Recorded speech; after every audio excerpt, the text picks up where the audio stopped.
Well, good morning, everybody. Thank you so much for being here with us for our second workshop for the Miami Open for Business Technical Assistance Program. My name is Luisana Zambrano, Senior Program Manager here at Radical Partners, and one of the persons leading the Miami Open for Business Technical Assistance Program for nonprofits. So I'm so excited for being here with you all today. We have some of our Radical Partners members team over here in the room. We have Charlotte and Dre. We also have Kim and Per coming in here too. So please stop by, say hello. We're here to support you throughout this technical assistance program. So just to share a little bit more about what's going to be happening this next hour and a half in this room together. We're doing the welcome. Then we're going to be sharing a little bit more about what is the Miami Open for Business Technical Assistance Program for nonprofits. This is something that we're going to be doing at the beginning of every workshop because we'll have new people coming in, as I was saying, every month. So we want to make sure they know all of the opportunities that are available for everybody. Then we're going to do a small icebreaker so that we can get to know each other a little bit more better here in the room. And then we're going to move into the meat of the workshop, which is going to be the basics of project planning. Then we're going to just have some space at the end for you to share any feedback and learning experiences or learning takeaways. And then I'm going to be sharing with you all any next steps and resources available for you all through the Technical Assistance Program for nonprofits. So we can go to the next slides. Before we get started, here at Radical Partners, we always like to set up the norms and share the norms for this space that we're going to be sharing together. So the first one is that we all be teachers and we all be students. So this is a power sharing experience where we all are going to be learning from each other. We lift others before we lift ourselves. So that means that we also open the space for everybody in the room to be able to speak and share their inputs either in the chat or out loud. We all belong to the table. So as you know, this program is open to all nonprofit leaders, executive, and also staff members of organizations. So we all are here because we care and because we want to receive the information that we're going to be having today. The fourth one is be here or don't. So if you need to step away to take a phone call, we understand. Just please make sure that you turn off your camera, and whenever you're coming back, you can turn on your camera again. The fifth one is that we assume the best in others and expect the same. So if there is any piece of feedback or is there any comments that we do in the chat, again, this is like we always assume the best on each other. And as I was sharing at the beginning, this is a power sharing experience. So what we want is for all of us to get to know each other, to learn from each other, and to share this space and growth together. And the last one is our language of love is pushing and shouting you out in social media. So we're gonna be taking some screenshots and pictures. So if you wouldn't like to be tagged or posted on social media, please let us know on the chat and we'll make sure that we either cover your face or we don't tag you on the post itself. So with that, I'm just gonna pass to the next one and sharing a little bit more about what is the Miami Open for Business. So this is a year-long technical assistance program that we're doing in partnership with the Miami Foundation. The Miami Open for Business Technical Assistance Program is a free program open for all Miami-based nonprofit leaders and staff. And what does this look like, right? So we have 3 different offerings that we're gonna be having throughout this next year and a half. We started last June with the first workshop, and then we're gonna be ending next year, October in 2024. The offerings are going to be divided in 3 main buckets. The first ones are going to be the virtual workshops, which are these ones, like the one that we are in here right now. So they're going to be 10 virtual sessions to accelerate your knowledge around nonprofit management in 5 different areas that I'm going to be sharing in a moment. Then you have available individual office hours with topic experts. So we have about 11 amazing coaches that can support you on answering any questions that you might have regarding your organization around any of the 5 topics that we're covering. And then the last one is towards next year, once we finish the virtual sessions, we're gonna have in-person mastermind sessions where we're gonna be creating these collaborative spaces to learn from and about others and from each other, right? Around, again, these 5 main topics that we're gonna be discussing throughout this next year and a half. So going into the virtual workshops, the 5 main topics that we're going to be focusing on is on strategy, fundraising, operations, communications, and sustainability. As you see, we're here in the second workshop on July 20th, and we're going to be focusing on project planning. Going into next month, we're going to be moving to the next focus area, which is going to be fundraising, starting with budgeting in August, and then fundraising strategies in September. Let me see the chat. So Andrea asked, for those who missed the first session, yes. So Andrea, you'll be able to find the recording of the previous sessions and worksheets available on the website that Charlotte just dropped in the chat. All the way to the bottom, there is a resources library. So you can find over there the videos and the worksheets and any other tips and tools that we might be able. So like that page itself is going to be growing throughout the months. So going back into in October, we're going to be switching to operations. We're going to be focusing on the basis of the basics of 501c3, legal and governance, and then platforms. And this is more about like which kind of platforms you can use to maximize your impact. Then we're going to take a break between December and January, and then coming back next year in February with communications. So we're going to be focusing on building your brand in February, and then deploy your brand in March. And then finalizing in April with sustainability. So we're going to be focusing on impact evaluation and then closing out in May with reporting. So it's going to be a full pack next 10 months together. And we hope that you can join us into all of the workshops or like send like any member of your staff so that you can benefit from these learning lessons. You can go to the next one, okay? So as I was sharing, you have available individual office hours with topic experts.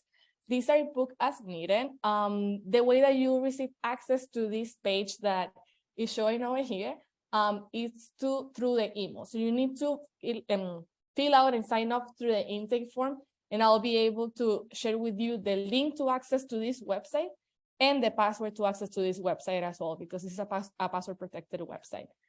So please make sure that you check out more about what's happening through our website. So it's going to be Radical Partners, that Miami Open for Business.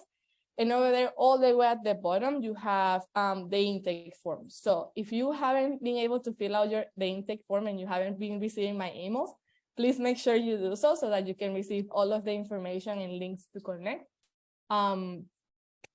And links to connect to all of the following sessions and RSVPs for the mastermind sessions. So we're going to be in constant communications with you throughout the months. We send one email at the beginning of the month, sharing the opportunities of the month, and then one email 2 days before this workshop or before the workshop so that it's a reminder for you to sign up.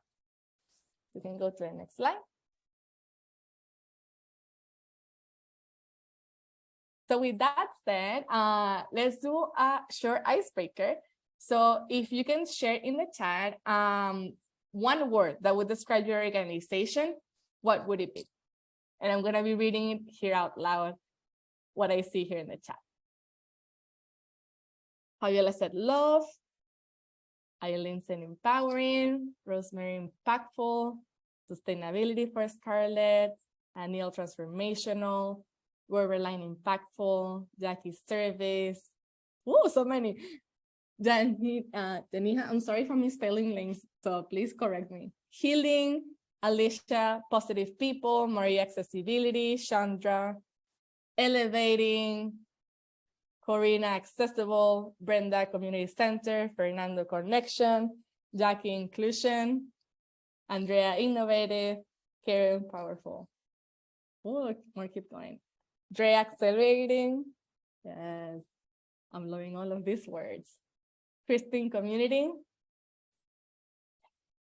Thank you so much for joining us on this one. And things that we wanted to do during this session is that we want to create this space for community building, right? So we really encourage you to get to know the people that it's here with you virtually and connect with them offline if necessary. And the whole idea is for also you to meet each other, right? So we're going to be doing these kind of icebreakers at the beginning of every workshop, again, to build community within all of us.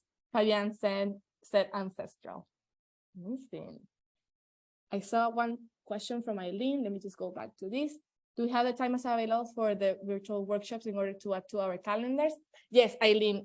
When it comes to all of the workshops, all of them are happening the third Thursday of every month.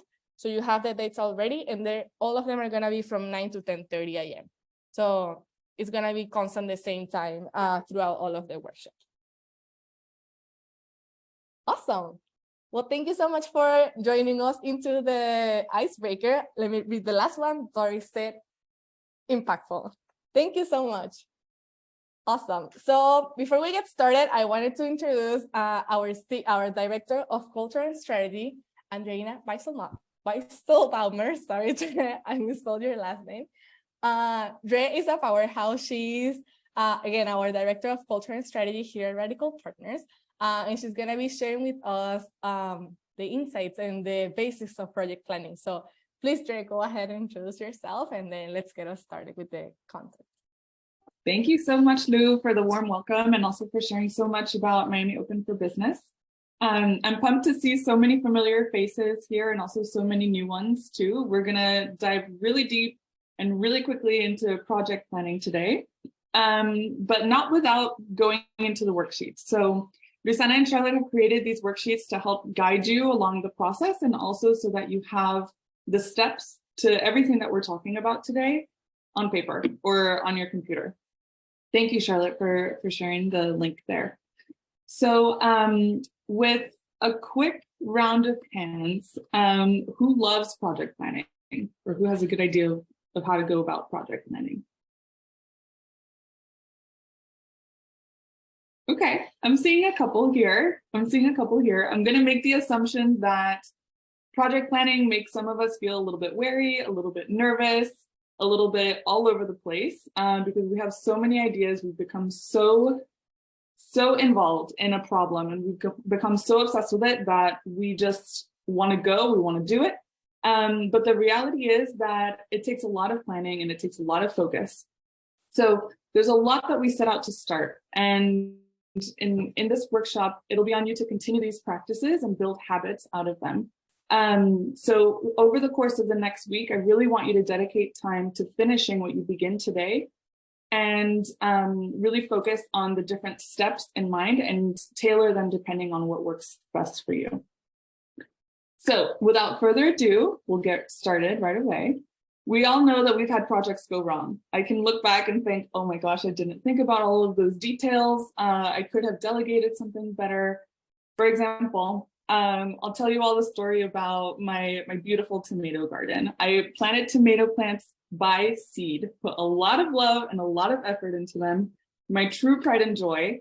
But I found later that I got really lucky with the weather at the start. Flowers were blooming, the bees were buzzing around, but once it came time for the little tomatoes to start growing in, we had some really dry weeks, and I was out of town. So I didn't think about all of the things that this project would entail. The location of the plot, maybe it was too shady, maybe it was too sunny, the frequency of water. I totally forgot to ask my partner to water them while I was away. So I came back to this plant cemetery. It was horrible. And I was so sad about it, because you really invest so much and you have this gorgeous beauty, like vision in mind, and it just all goes down the drain. Or don't even get me started about the time that we hosted friends for a barbecue, right? We spent the morning prepping vegetables and sides. Friends brought different meats and like s'mores ingredients for later. And if you all have hosted a grill party before, you know that it's a little too late to start firing up the grill when people are already hungry, because it's going to take time to heat up. You got to wait for it all to cook through. But come time for that, we forgot to grab the coal at the store. So we got really excited about the food and forgot the most basic essentials for a successful barbecue. Well, I see some of you smiling. You're like, you've been there before. It's tough. So there's lots of pitfalls, lots of things that can go wrong for a project. And we're going to cover 4 major ones that we find happen so frequently. These you'll find listed on your workbook, in your worksheets on page 2. So no need to rush to write them down. We'll just really focus on what these things are and how they happen. So we'll start with goals, right? We might not have a specific goal or a desired impact, or we're not clarifying or agreeing upon them among the whole team. So you find yourself thinking like, what are we working on again? We're starting to lose sight of the mission, and we end up getting derailed with little details or with side projects that really weren't aligned to the goal or the desired impact from the beginning. Moving on to the right, we end up having a lack of clarity regarding roles and responsibilities. This is the #1 frustration that we see in teams. You don't want to have to ask yourself, is this my role, or why is my colleague starting the tasks that fall under my responsibilities? You want to have that frequent communication and be really clear about what responsibilities fall within what teammates. The other problem is that we don't have a clear timeline. I'm sure many of us are familiar with the sprint towards the deadline because we didn't think of all of the elements within a project or consider the length of time that it takes to turn around a document with multiple rounds of reviews. So I'll show you all how to start planning backwards and take into consideration all of those little steps. The other thing is, especially when we're working with a team, we don't have those regularly scheduled team check-ins. And if you're working on your own, because we know so many nonprofits function with the one sole leader, build in that time to reflect yourself and really like reorient yourself around the priorities. What happens when we work in silos and don't check for progress or redundancies? You end up working with people, and you got to set up channels to communicate really frequently and have those touch points and check in on what's working and what's not. But with all of these things happening, we can be really proactive to mitigate all with a few little tools and best practices that we're going to dive into right now.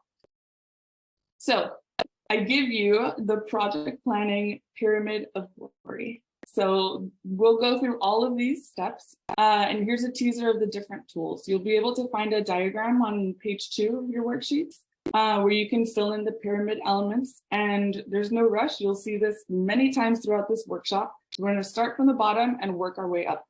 And we're also going to get really, really practical about the usage of these different tools. So I'll give you a spoiler alert. Planning is the longest phase. You see this on the slope of the triangle. And it's also the most important. So once you get to execution, you've put so much thought and thought out through all of the details that you'll be able to set your future self up for success. So live in the planning phase and really go deep there. This is going to be such well-invested time. So let's dive into the theory of change. That's our very first row. Can we get a quick thumbs up? You all did great with raising your hands with the other round. Have you heard of this concept of theory of change before? I'm seeing a couple nods. Great, a thumbs up. Awesome. For those who haven't heard about it, we talked about this during the first workshop, and as Luciana shared, you can check out the recording and the worksheets that are available on our website under resources planning. But let's do this super quick overview. I'll share with you all that we run a program called Leadership Lab. This is a leadership development program that invests in grassroots leaders who are deeply embedded in their communities, tackling social justice and racial equity issues with solutions that are generated for the community and by the community that's being served. So we experienced this problem. They didn't have an opportunity to celebrate their success and connect with the social impacts community, which in turn, the issue here is that it limits their visibility and ability to make meaningful connections. So what's the solution that we're offering here? We're going to plan and execute a joyful graduation party at the end of the cohort to celebrate their accomplishments and invite alumni of our programs and program stakeholders to make meaningful connections. Then we look at the end of it. What is the impact that we're seeking through this event? We want people to participate in the celebration, and the cohort are going to make meaningful connections with members of the social impact community, which in turn is going to allow them to foster collaboration. And they're going to leave feeling empowered, like they belong, and really motivated to affect change.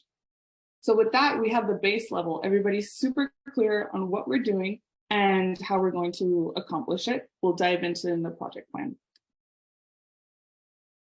How are we doing? We're all super clear on the theory of change.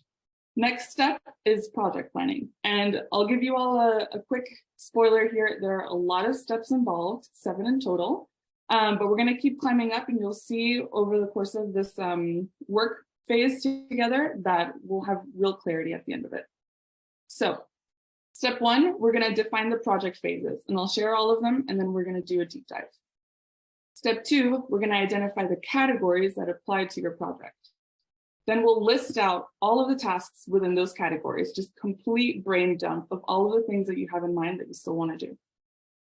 Then we're going to identify tasks within the categories for all of the remaining phases. We're going to assign responsibility. So we're going to give you real role clarity. We're going to flesh out the timeline to wipe out that pitfall of lack of clarity of time. And then we're going to reflect and adjust and see what's needed after that. So first off, defining the project phases. I would recommend 4 to 5 different phases because you want to make sure that you're shifting your mindset at each set of the way, or at least shifting the amount of effort or the amount of work or the different kind of audience members that you're working with. So for example, with Leadership Lab, we always have a planning phase. It's actually the longest phase and involves several months of work and thinking through all of the different sessions. Then we started to recruitment and selection. We know exactly the program that we want to run, and we know exactly our target population. So we're starting to recruit, we're starting to select, people are applying, we're having interviews.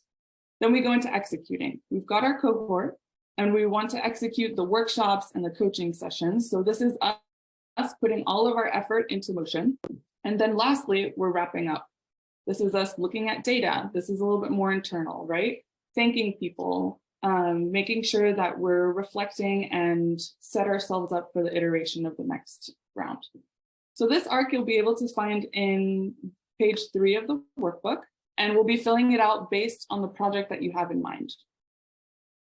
So this is what we're calling phases, right? If we go into step 2, we're going to identify the categories that apply to the project within each phase. So we're starting to get much more granular. Common categories that we find at RP. And you'll find each of these categories as you're starting to build out your plan within each of the phases. And you want to keep this consistent because it'll force you to think about all of the different elements that fall within the different phases, right? We'll see what I mean in a second. So if we want to look at examples, and over the course of this, you'll be thinking about before, during, and after each of the phases. You want to think about how you want people to feel. And this is truly the magic sauce to planning and executing a great event or program, right? So let's take a look at the big picture. What is the backend infrastructure that you need to set up to run this project? Think about tasks related to drafting your theory of change. We already covered that. You want to start building out the project plan or your metrics of success. So how do you want to start meeting with your team? Just set up that backend structure. How often? What are you going to talk about? And what are the stakeholders involved? Next up is communications. How are you going to invite people to this event? What are you going to share about on social media? Is there a blog article? How do you want to talk about this event and who do you want to see it? Logistics is up next. This is one of my favorite things because you get to be so detailed with all the elements. It's basically a catch-all for all of the things that you need to do or set up in order to execute the project. So do you need to book an event space? Do you need to plan catering? Do you need to hire a photographer? There's really so much that you can fill in here. Next up is budget and sponsorship. What are we going to do if we don't have the funds? So let's be really clear on what's available. Draft out a budget. How are you going to track it? Are different people spending from the same account? When are you updating your sponsors, right? So you're starting to think about the relationships involved. When are the grants or grant deliverables due? So you can start reporting back on that and time it out. Then we think about content. Here at Radical Partners, a workshop like this would not be possible without creating a deck or worksheets. So what is that stuff that we want to share? Are we building a deck? What is our messaging? What's the tone? And are we handing out flyers for this event? And then partners, most importantly, you want to think about everybody involved. Who are the partners that you're engaging? So for example, through our theory of change, we know that we want to engage our alumni of past programs, or that we want to invite certain stakeholders of the program, maybe some funders, or maybe some supporters who have helped us get out the word. So I'm going to dive in a little bit deeper. You'll start to see how this project plan is starting to look. And I'll share the link with you all very briefly or shortly, but you'll start to see here how we have the phases, right? then the categories are built out within those phases, and you'll see those repeated within each of the phases. And then next step, we'll start talking about the tasks. So you're starting to see how this whole spreadsheet covers all of the 7 steps. We're really building it out from left to right. So step 3 is listing out the tasks within the categories for this specific phase. So I'll leave you all with a couple of best practices around how specific we need to get with these tasks, especially when you're collaborating with other team members. So you always want to start with a verb. Sure, you can write guest list, but what does it really mean? Like, what are you really expecting out of this guest list? What we really mean with it is that we want to build a guest list of community partners and confirm them with Joanne and Elia, who are also involved in building out this project and who may be the people who are sending out those invitations. So you see how we're getting more granular and more specific there. Then you want to aim for one level higher than just super specific. So there's this sweet spot where you want to give team members or yourself a level of creative ability or agency around what they're doing. I love offering opportunities for team members to co-create these tasks because you can see them shine and you can see a lot of the thought behind it. So instead of me saying, hey, let's buy 30 feet of pink glitter duct tape, which is not everybody's jam, let's just develop a materials list and purchase them. So we can work together and think about what's needed. And then I can delegate someone to go and buy those things. Here's the way that it starts to build out within the phases, categories, and tasks. You can think about in the spreadsheet that I just showed you, the phases live in this left section. Then we go into category, which I shared with you all. One of them is logistics, one of my favorite things. And then the tasks within that are to find and secure a location for this gathering, to hire a photographer, and to confirm a caterer. Of course, many other things fall in here, but that's for all of you to decide. Right now is we'll have some work time. So what I want you all to think about is a project that you're going to be executing soon or already executing, and you need to give yourself some clarity. Then you can go to the link here. Charlotte, it would be super helpful. Yes, exactly. She's right on it. So you can click into that link and you'll see that spreadsheet that I had just shown to you all. You can make a copy of that by clicking File, make a copy, and save it to your drive. That way you can start editing it right away. We can start working through this together. So I want you all to define those project phases, and I'll jump back to those slides so that you can see a quick recap, or you can jump back into your worksheets and see them listed out. Then you're going to establish the categories. Remember, these are the ones that are repeated through each of your phases. And then identify tasks within those categories, which is step 4 of our work plan. I'll also share, really depending on the way that our different minds work, I've seen leaders switch the order of steps 4, 5, and 6. So maybe you have a lot of things going on in your mind and you just need to dump them all in one place. A spreadsheet makes it possible for you to do that, and then you can switch around the rows depending on the different categories and phases that they fall into. So if you want to start backwards, or what would be more appropriate for you all is to just dump all of those tasks, and then we can organize them within the categories and phases. I'll give you all about 3 minutes to think this through, and then we'll continue on. And in the meantime, I'm happy to take some questions if any of you want to think something out loud. So here are the phases.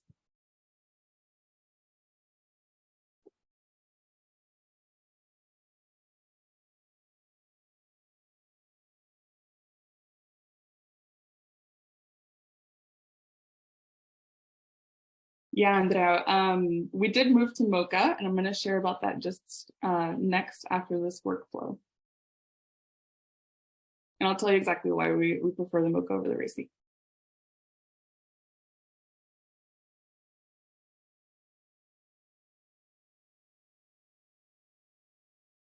Okay, so if you've defined your phases, I'm going to shift over to giving you a quick view of the categories within each of those phases.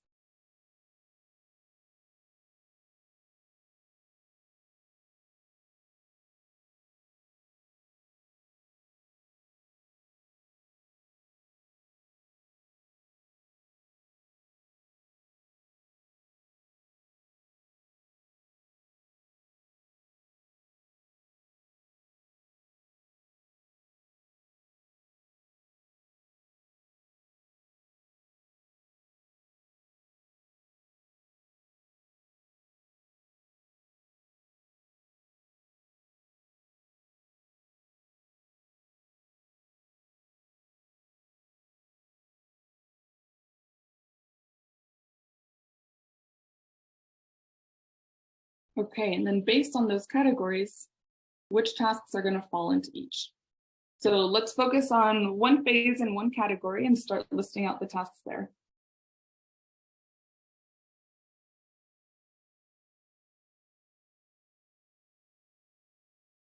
This is going to give you a good base to take on the next steps.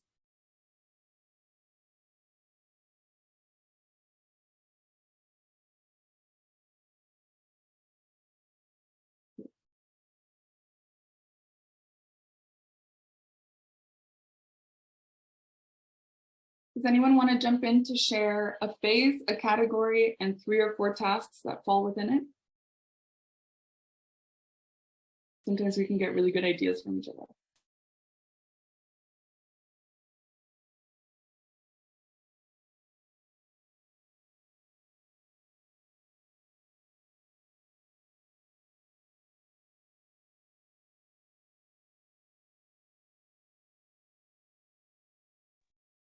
I'll go. All right, let's hear it. Thanks, Amber. No problem.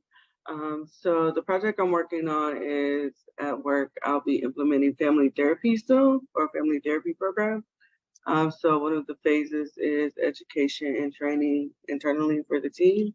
And so the categories I broke it down into was creating SOP or SOP standard operating procedures, and then supervision. And so a task is to create a schedule around the training for us internally, and also creation of a document that we'll be using to implement. Spot on. That sounds great. You're thinking of all the pre, during, and post, I can tell. Awesome. Thank you for sharing. Alrighty, folks. I see you deep in the work, but we really just want to set you up with a base so that you feel motivated to continue building out your project plans once we wrap up together. So let's maximize this hour. I'm really excited to share about the Mocha scale with you all. And as someone was asking in the chat, Andrea, did we move from RACI to Mocha? Yes, we did. So who's familiar here with these kinds of scales? I see a lot of no's, a couple of yeses. All right, Brianna, I see you. Okay, so these scales really serve to give a lot of role clarity. So here we see the Mocha stands for different levels of responsibility or engagement with different tasks, right? So if we start with the M, this is the manager. This is a person that assigns responsibility and holds the owner, which I'll share more about, holds them accountable. They may make suggestions, they're going to ask the hard questions to make sure that we're aligned, and they're going to review progress, maybe review some documents for tone. But more than anything, they serve as a resource, and they'll intervene if they find that something is off course. So the owner is really the person that is overall responsible for the success or the failure of the project. They're going to make sure that all of the work gets done, whether they're working on a document or they're calling the caterer or they're asking for help from other helpers on the team. And they make sure to involve other people appropriately when it's time or when they can share most experience. There should only be one owner. So this is one person that has a solid view of all of the things that are moving, all of the pieces that are moving. Consulted is the person who should be asked for input or needs to be brought into the project for specific things. So I love to call on Luisana when it comes time to do a survey for a cohort, because she is an impact and evaluation metrics guru. She knows exactly what questions to ask. She knows how many questions are too many.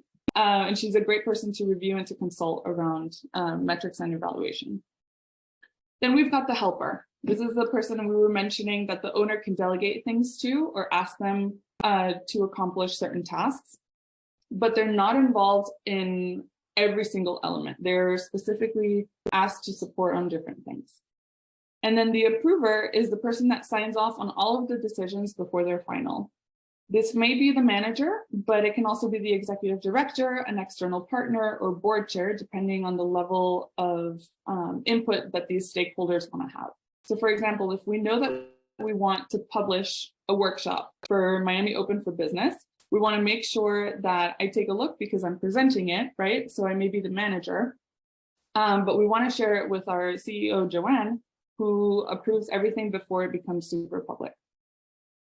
The difference between this and the RACI, Andrea, to answer your question, is that the RACI covers a limited amount of these levels.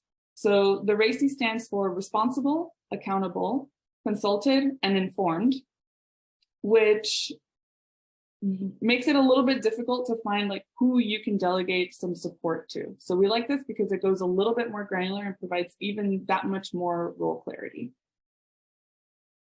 So let's spend another minute or so working through the tasks that we're already building out. I'll give you another minute or so to list 6 more tasks out and assign them to the right categories or phases that you were building out. But most importantly, I want you to start assigning who is going to be responsible for the tasks that you've listed out. We'll give you another 2 minutes for this. And this is going to give you clarity of what you're taking on or what you might need to delegate. You're going to start to see some gaps or some people filling in way too many roles, which is a red flag to say something needs to shift, right? Either you're taking on too much, either a teammate's taking on too much. Maybe there may be some people who can step up. This is going to give you some clarity of that.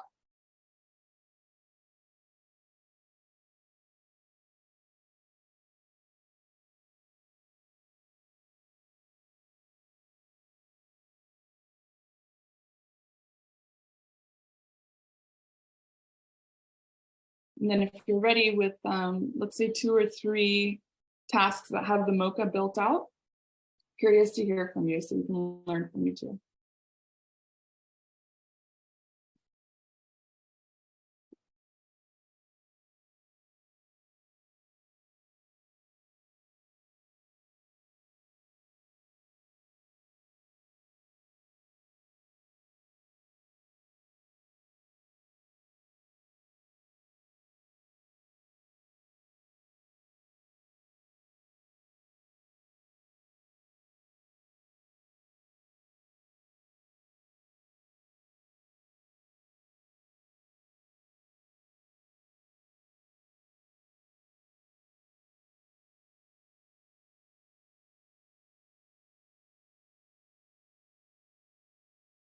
Okay, how are we doing? Are we coming into any challenges with the Mocha?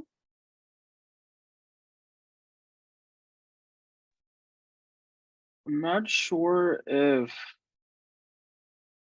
I'm getting it mixed up. So for this example, it's essentially one of the phases of creating a comprehensive media plan. And so I went with a newsletter,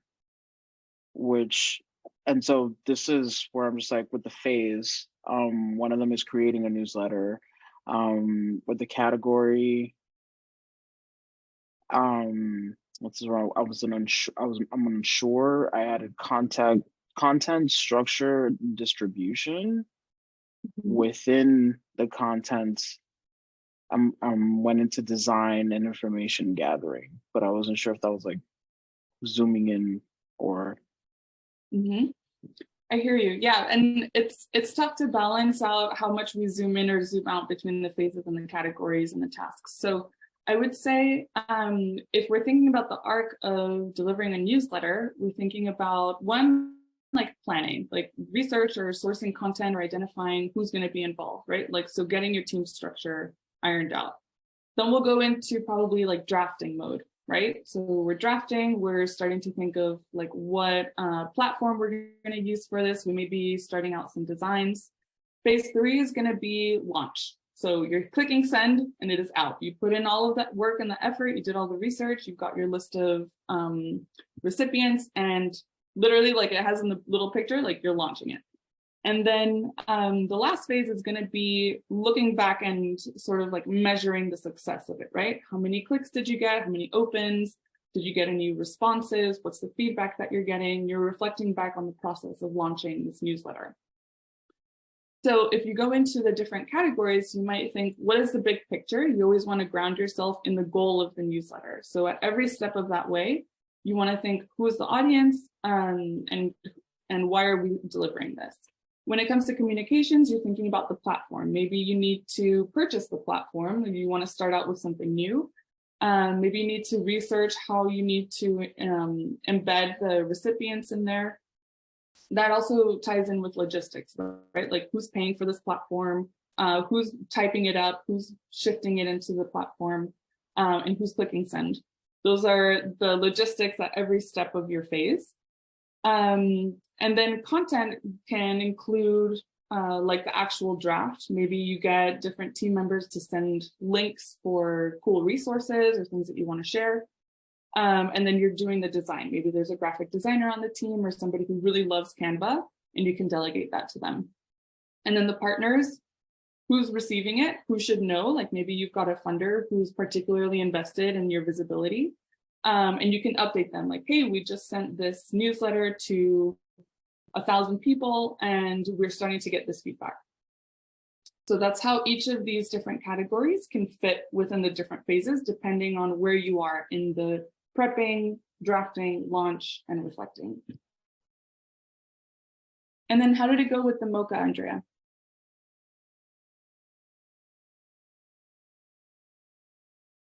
I think the Mocha is where I get lost is like leading up to the Mocha, because the Mocha can be like very simple, but it's like the what that like leading up to the Mocha that where I'm usually murky, because with managing it, yeah, that would be me, and the owner would be the person putting it, like gathering the information, putting it together. So like naming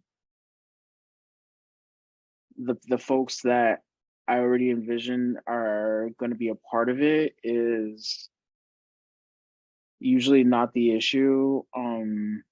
It's really breaking it up into tasks, and the categories that are usually the ones that confuse me, which is, I know it's a little odd, but then it's like I don't have a clear picture of exactly what it is that these folks are going to be doing, because it's the naming of the thing that is usually the challenge. Yeah. Well, that's okay, and you don't need to know it all, because you can always lean on your team to share what that is with you, right? And as I was saying, one of my favorite ways of going about a project plan is assigning a category within a phase to somebody, and then seeing how they fill it out, because then that gives me clarity of what they have in mind to execute that piece and what gaps there might be. But then in your case, maybe you don't know exactly what all of those things are, and you are at a level where you've got folks supporting and they execute flawlessly. But this is going to help give them clarity, or the structure will help give them clarity of what they want to take on or what they might want to level up in too. So definitely, like, not super necessary to take all of this on yourselves. Get the support of your team and make this a real like co-creative process. Thank you so much for sharing, Andrea. I'm going to shift us into continuing to flesh out the timeline. So as you all saw in the spreadsheet, you have an area where you've got a full timeline, a full calendar where you can start shading in different sections. And the way that we'll do that, and I'll give you another minute or so to work on that, is to start with the big dates. So you want to start listing out what are those really big milestones, for example, of launching the newsletter. You decide you want to launch it by next week, right? July 25th is a set date. What does that give you in time to draft it out, to design, and send it out? You may find that as you're building out those dates, you're like, oh, wow, I really should have started this sooner. So it's going to give you an opportunity to think, like, do you maybe want to push that date, or do you want to spend all of the weekend working on it? That's going to help you identify how long key tasks are going to take, right? So if you start with the end goal in mind, you want to build in a week or so to start drafting, to start designing, and start backwards planning from that launch date. Don't ever forget to build in contingency time. So that's an opportunity for you to review, for you to reflect, or for you to adjust. Maybe you're halfway through drafting it and you think, this really doesn't cater to the audience that we want to send it to. So you go back to the drawing board. You want to build in a week or so to make sure that you give yourself that time and you're not sprinting at the very end. And then with that, you continue filling out the timeline. You've got your milestones, you have your contingency time, continue fleshing it out for the different tasks that you have. And then of course, we always want to reflect and adjust. When you start seeing those timelines and you have that moment of like, I'm starting this late, then what does that make you want to do? Do you want to shift your end goal? Do you want to start delegating more roles and tasks to get to the finish line because you really don't want to move that date? So where is your timeline landing when you plan backwards? And what can you cut or what can you delegate? That's a really important piece in building out this project plan. So I'll really just give you a minute to flesh out the timeline and start thinking about those big dates. Get those big milestones on there and highlight those key moments where you might need to add in buffer time. So what are the tasks that take a lot of time or that need a lot of review or a lot of hands or a lot of minds to contribute?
Alrighty, any key reflections that this is bringing up?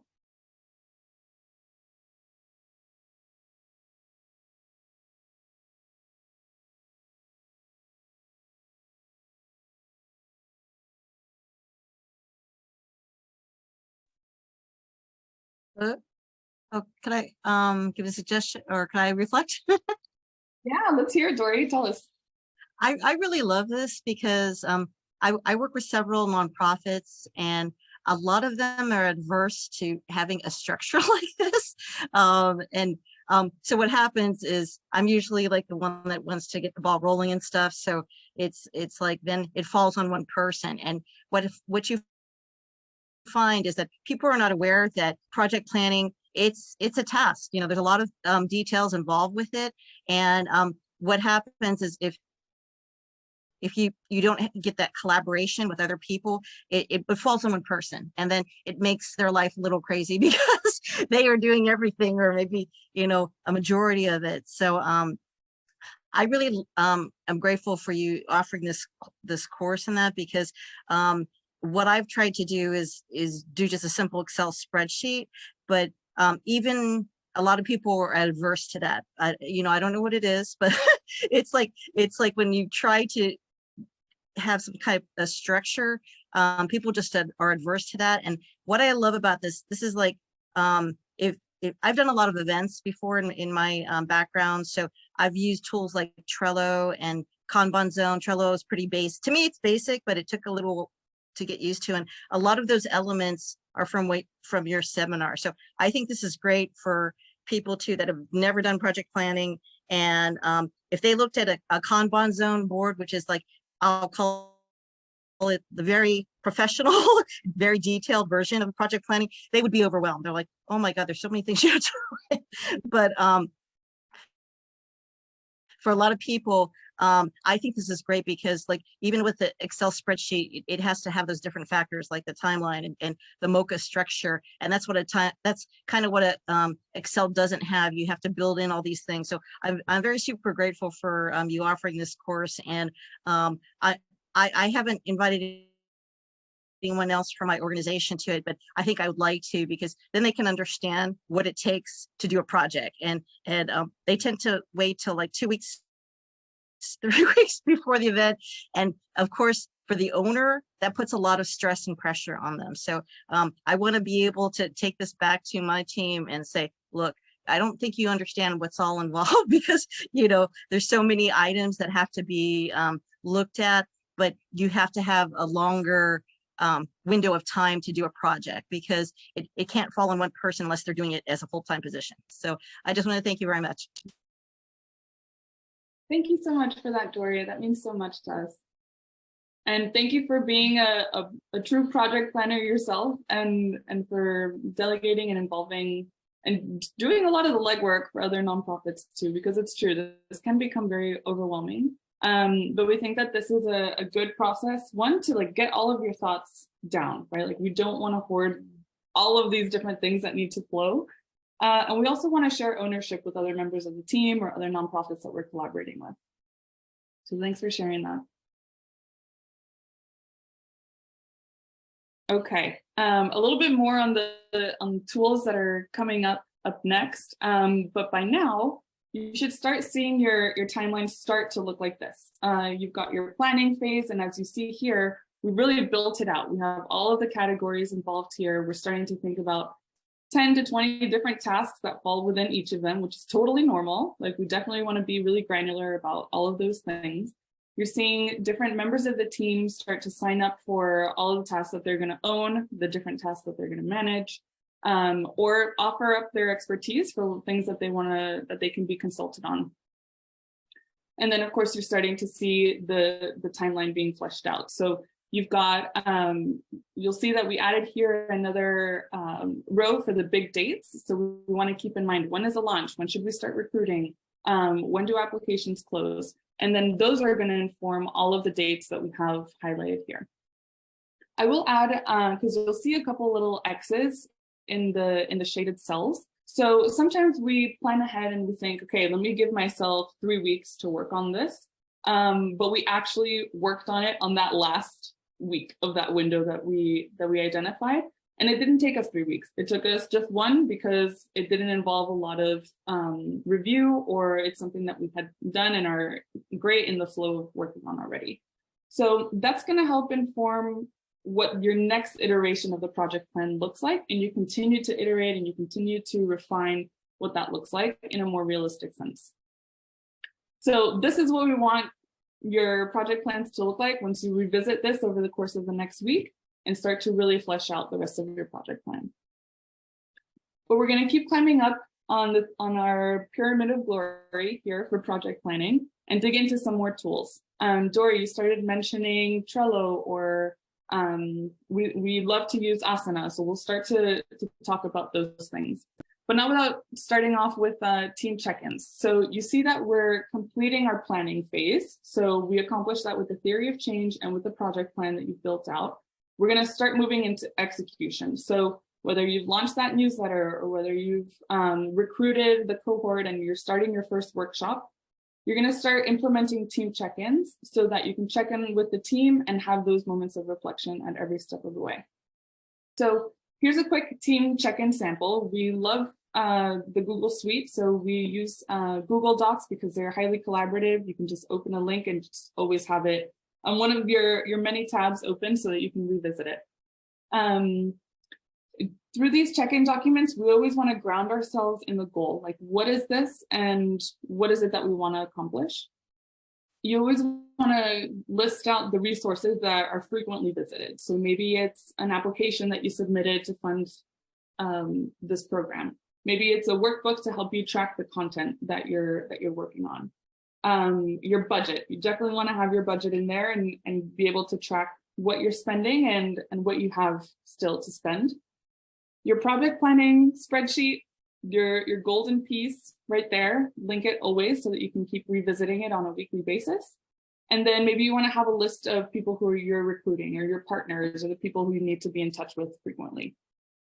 And with every day of your meeting, we typically host them on a weekly basis if it's a really high volume, high speed project. We'll meet on a weekly basis with the core team members. Or if it's something that's a little bit more easygoing and you feel very good about the flow and the cadence of the different workshops, you can host something more on a bi-weekly basis or every 2 weeks. Again, you'll see here the different phases and the different categories fall in, which is going to help make sure that you talk about each of those different elements of the program depending on the phase that you're in. And the reason I like sort of formulating it this way is because you'll see maybe in your wrap-up phase, let's say you're winding down on a project and you have logistics on there. So you're like, okay, we already ran the program, we executed it, we're winding down and wrapping up. What are the things about logistics that I still need to think about? Maybe you haven't paid the caterer, or maybe we still have to send a thank you gift to somebody. Those are going to prompt you to think about those different elements and make sure that you really are wrapping up or starting and wrapping up a super complete program and thinking about all the different levels along the way. So that's an example of our team check-ins. And again, something that we continue to update along the way. So either you can update within the same window that you're drafting, or you can copy and paste onto a new date above it. And you'll have there a full history of everything that you talked about during the program, and something that you can continue to revisit based on the different decisions that you make. Here's another sample, very similar structure, but you have again here the different categories within the phase. Let's say we're in execution phase, and I have a couple of questions around the big picture. We can color code them, we can add items to review and link it up. But this is really like a good base to have your brainstorms and your decision making take place. As we go further up to the very point of the Pyramid of Glory, we have daily tasks. And Dory, this is what I'll go into that you were sharing about, because you were telling us about using Trello and a couple of other platforms. This is going to help keep you super organized and help you collaborate around different tasks. So here at Radical Partners, we love to use Asana. And that allows us to build out the different phases. So let's say for bootcamp or leadership lab that I was sharing with you all about, we can have our different phases built out here, the categories that fall within the phase, and then all of the different tasks that fill in. And you start to see that we built out our Mocha scale within Asana too. So we've got who's managing it, who's assigned, so also the owner, and who can be consulted, and of course our due date. But there are so many other platforms that allow you to do these things, and that are also very collaborative. So how can you hold yourself and the team accountable for accomplishing each of those things that you outline in your project plan? I personally really enjoy Google Calendar because I can block the times that I need to accomplish different tasks, and I can see where I end up having time available to meet and check in. And then I can also set reminders for myself or share those really key big dates that I need to launch something or that we need to keep as milestones. Or I can also share co-working invitations to teammates, and we can have a work block together. As I shared, we also heavily rely on Asana. That's the symbol here for project plans. Trello, Monday here are also very similar platforms that you can get.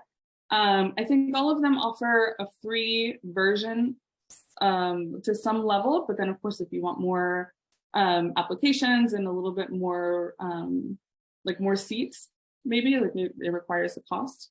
But we're also no strangers to a good solid notebook, either to list out a quick checklist of things or to take notes. But whatever you decide, I recommend that you select one collaborative tool and really stick with it.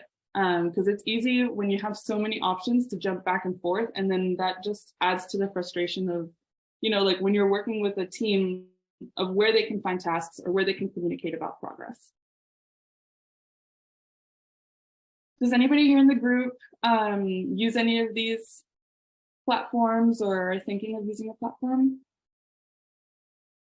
I see a couple head nods. Jackie, do you want to jump in and share the one that you use? Sure. We use Monday.com, and it's really helpful for building out like really organized templates, such as the ones that you're sharing. And they can, I like that the way that they can become alive and they have like different options. You can really make them really personal to your team and what works. So really enjoy using that. It keeps like and you can make it really fun and colorful, which my team really likes. So that's definitely great for Monday. Yeah, that's key right there, right? Is that it's fun to use, and also, Dory, to your point, that it doesn't become overwhelming. So Fernanda, if you're willing to share, a colleague of mine, we work very closely together. Asana was super overwhelming, and it was to the point where he was like, "Why is this even useful?" Right? So, Fed, do you want to share about your work around there? Absolutely. Yeah, so as Dre was mentioning, we work very closely together, and the project planning is a whole lot of what we do. And the first thing I'm going to say is take your time with it. It's better to sit down, be calm about it, enjoy the process, have some coffee, because the better you plan out the first stage and you just trust that plan, it's going to be a whole lot easier coming around later. Now, with Asana itself, we do have, the first time I came upon it, like we had the list version, the way Dre showed it. But I also found that there is a timeline option that really visually gives you the tasks placed out on over time. And that's really useful because once a project gets complicated and there's a lot of things going on, you'll see this list becomes very long, and it's a little more abstract to place moments in time just by looking at the dates. So I find it very useful to have this visual cue. I don't know if I could perhaps share it really quick, Dre, if that's okay, or? Yeah, feel welcome to. Okay, cool. I think I have to.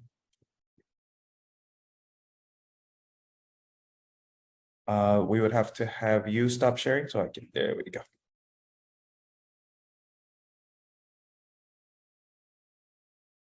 We're getting hands-on, folks. We would love to see how you organize your time. So, and we're happy to share all of the tools that we have at your disposal. Go for it, Pip.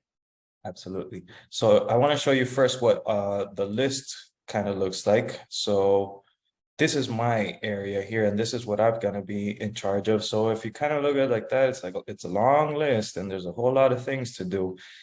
It's just a little hard to grasp when what has to happen. But then I found this option here with the timeline view, which really allows to do the backward planning. So this is the big Give Miami Day. I'm sure a lot of you will be looking forward to that. And you kind of build backwards from that. And just having the ability of tying tasks from one to another also gives you the accountability of, oh, I can't move on to this step until I know all these segments are done. And it also gives you like a little, it highlights the path you have to follow. So after finding this way of organizing tasks over time and also having the visual representation of how much time it would actually take to get things done, it's changing things so much for me. And what's cool about this is then you just see your daily tasks and you know what you got to do that day. And again, if you plan it out the first time well, you just stick to the plan and you'll be hitting all the milestones. And I'll set that back to you, Trey. Awesome, thanks so much. We have time to hear from someone else before we have just one more thing to share around like post-project reflection questions. But does anybody else want to share about team check-ins or the process of identifying priorities every week or every day?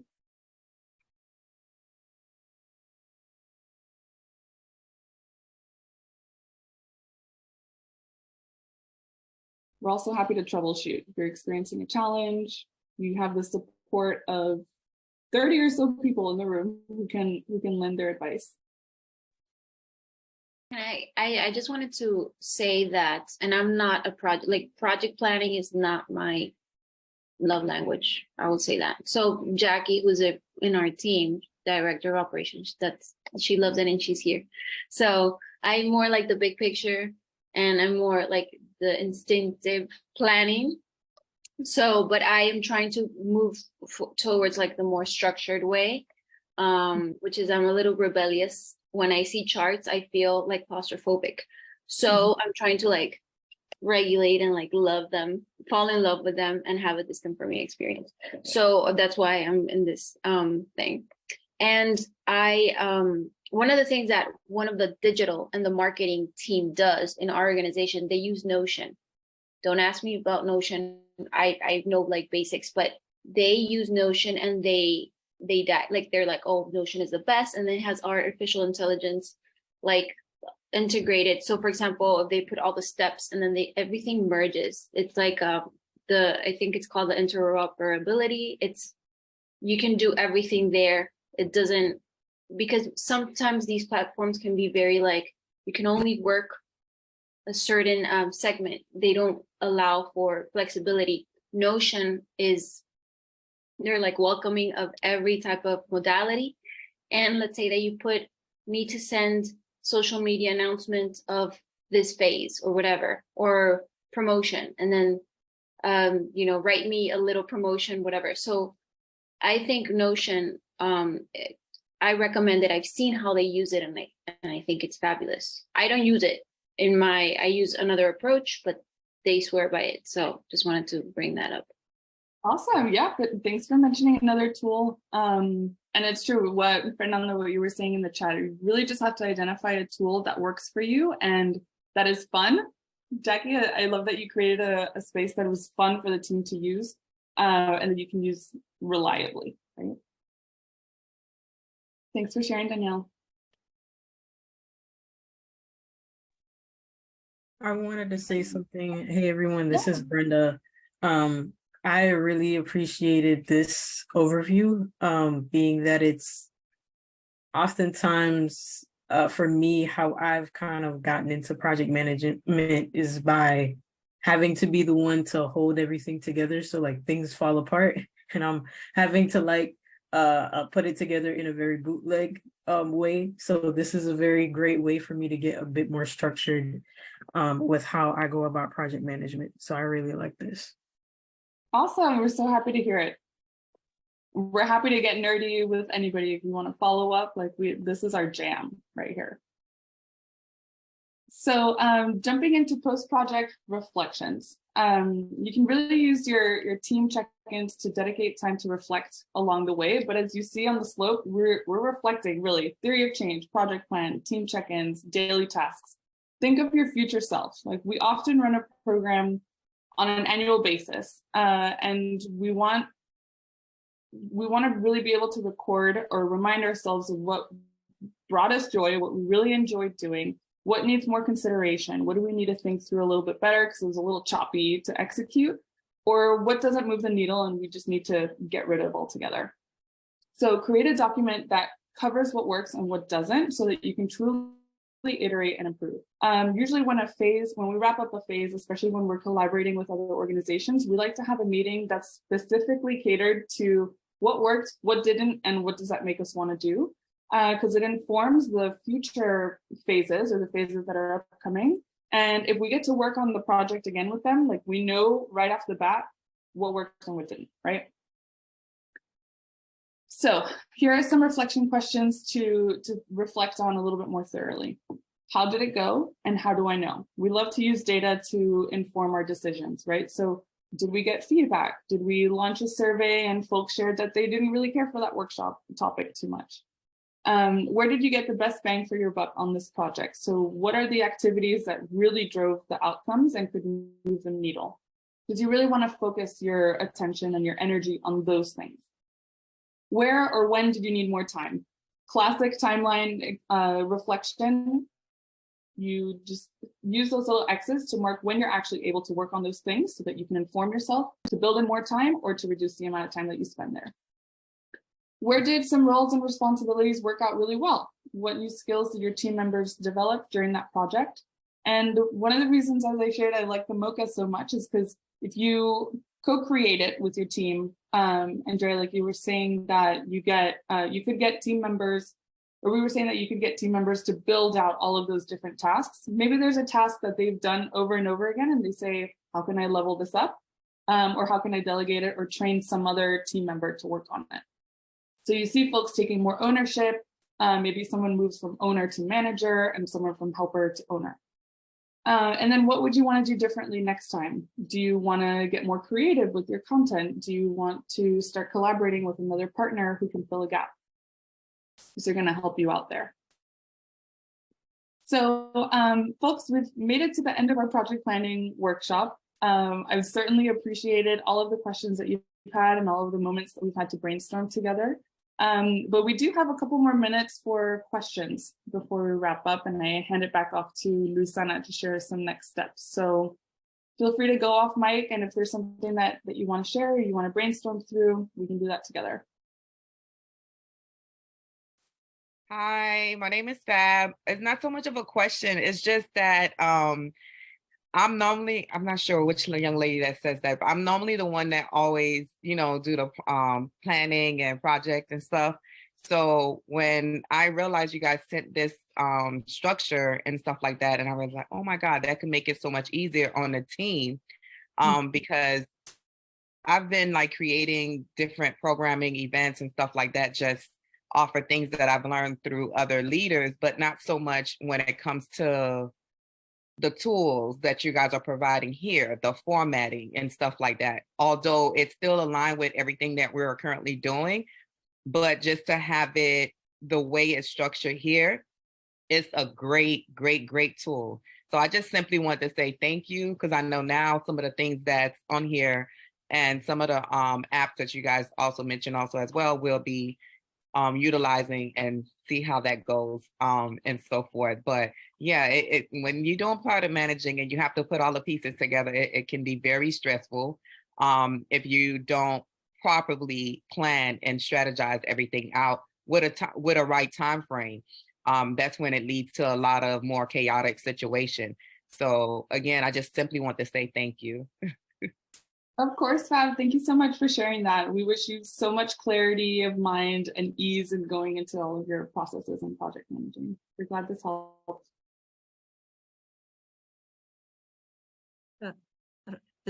I just wanted to add, if I could, is that one thing that I think in the planning timeline that people have to be aware of is obtaining sponsors. And I say this, I'm coming from a place where I was a professional salesperson for the last 20 years. And what I find is that people wait to the very last minute to get sponsors and to do the promotions about the event.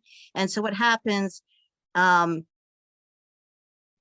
experience is that you need 3 to 6 months to obtain sponsors, because on the sponsor side, they have their cycles of when they can spend money. And it might take if they're a big organization, it could take a very long time. It might take 3 months for them to obtain that approval, and even up to 6 months in some cases. So if you are having events, say like 3 months from now, and you want to get sponsors, of course, to try and pay for things, sooner is better than later. I've been in a scenario where I've had 1 month to get sponsors, and especially the timing, if you're doing it during the holidays, Christmas, pretty much everybody is mentally gone by Thanksgiving. So if you're having an event in January and you're waiting to the last minute to get sponsors, then your success in doing that is going to be very low, because everybody's already in vacation mode. So that's the one piece of advice I could say, is doing that, as a profession. And also, if you're going to enlist help to build lists, because as we know, it's hard to find those sponsors. There's a science, and it's not easy. And a lot of times when I see fundraisers, I'm like, oh, I would have liked to gone about that, but I'm just seeing it now on social media, after the event happened, and I would have gone. So those are the things that I think, some of the milestone things that you have to think about when you're doing an event, is the sponsorship, if you want external, funding, and the promotion of that. Because if you wait to the last minute to promote it, you make it very difficult for people to who want to do it, because they've already have their calendars set for that date. Thanks. Absolutely. Thank you, Dory, for that reality check. I know I certainly needed it. I would like to piggyback as well off of what everybody else has said. Being able to visually see how we should structure ourselves is really like eye-opening for me, because I've been in the planning phase forever, and now just stepped into the recruitment side of it. So to be able to see like, wow, I am on target, but kind of like in a more organized way is like refreshing. And then it kind of gives me a better direction to kind of execute and say, okay, you can have this timeline and get some sleep at the same time. You know, because when your mind is like all over the place, it's hard to get sleep because you're not sure if you're executing in a right phase or right time to get the project or to get the project out there and the right way. So yes, I want to piggyback and say thank you guys. I appreciate this.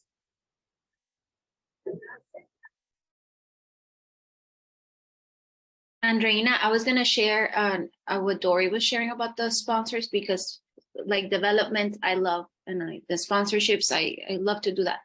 But it is true what Dory was saying. There's two things important with sponsorships, like not planning it ahead is crazy. Two things. Your organization looks messy as heck because it's like, what? You guys are just like selling this now or informing us now? And then the second thing, they feel insulted because they're like, oh, you're coming to me because you're desperate. You probably tried somewhere else. You didn't, you failed, and now you're coming to me. So it's a double, like it's a lose-lose. So it's always like the beauty of this is learning who are your anchor sponsors, who are those first people that you're gonna, and then like, of course, location, right? And then location sponsorships, the first thing that should go in the first phase, and that gives leverage to the rest of the things. So yeah, definitely would piggyback. And this is amazing, Andreina. So thank you so much for inviting all of us. Thank you so much. Well, thanks to each one of you who are moving the needle and solving huge issues around our region. It means so much to have been able to spend this time with you all. You'll reignite our motivation to keep running and keep accelerating social impact. So really appreciate every single one of you. Thanks for being here. And Luisana, I'm going to pass it back to you. Thank you so much, Ray. And again, thank you so much, everybody, for being here. I love this session because I'm also a project planning nerd. And I know sometimes it can get overwhelming, right? But it's also like how you ground on your why. That's the basics, right? Like how you ground your why and your theory of change. But then it's like, how are you going to do it? And that gives you a lot of peace of mind, right? And identifying not only like, what are you doing, but also what are the gaps? Like I put over there in the chat, like that would help you to understand, like if you need more personal, if you need to like fundraise for different things, like this would give you so much clarity of mind into understanding how your vision, you can make it happen. And then like that last piece, which is the corner and like the reflection is like, did we make it happen? So I love this whole arc of project planning because it always grounds you into your why and going back to your mission. So thank you so much, Dre, for sharing so much knowledge with us this morning. And as we shared during the project planning session, we love feedback. So if you can please take about 3 minutes to share, to fill out this short survey, to let us know how did it go with this session, and sharing any feedbacks or takeaways that you might have during this whole last hour. So Charlotte just dropped the survey on the chat. So please, if you can take like 3 minutes to fill it out, and then I'll share next steps.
You can also give me like some thumbs up if you started finishing the survey too. I see a few of them, so let's give just one more minute.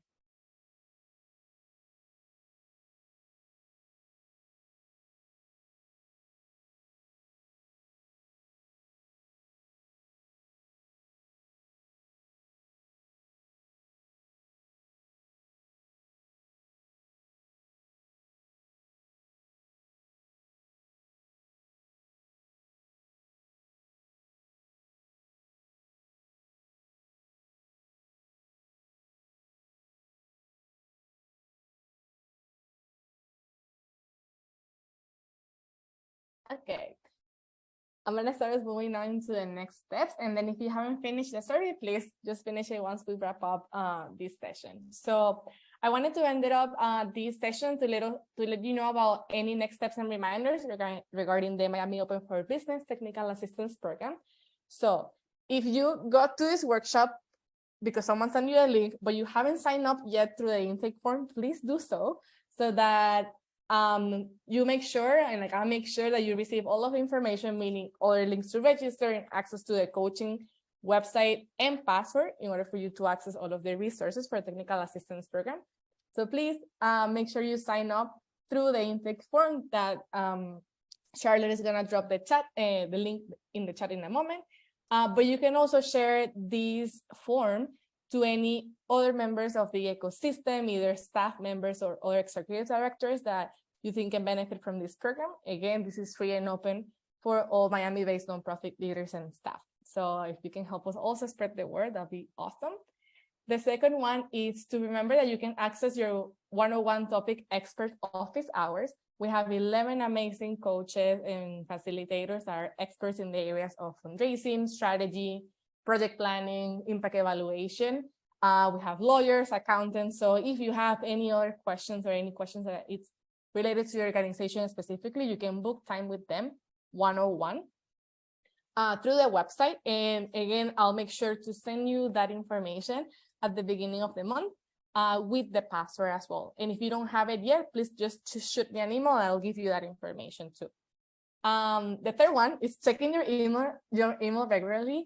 This is where we're gonna be sharing with you all the information regarding the programs. The program, again, at the beginning of the month, we're gonna be sharing the opportunities of the month, meaning access to office hours and the signups for the following workshop, and any other tools and resources that we might find helpful. And then the second email that is gonna come out, it's gonna be happening 2 days before the workshop happens. So that's a reminder for you to sign up. And the fourth one, is to see you again. We hope to see you again on August 17th, when we're gonna be moving into our fundraising learning bucket, starting with budgeting strategies and tool sharing. So please make sure you mark that into your calendar. Again, all workshops are happening from 9 a.m. to 10:30 a.m.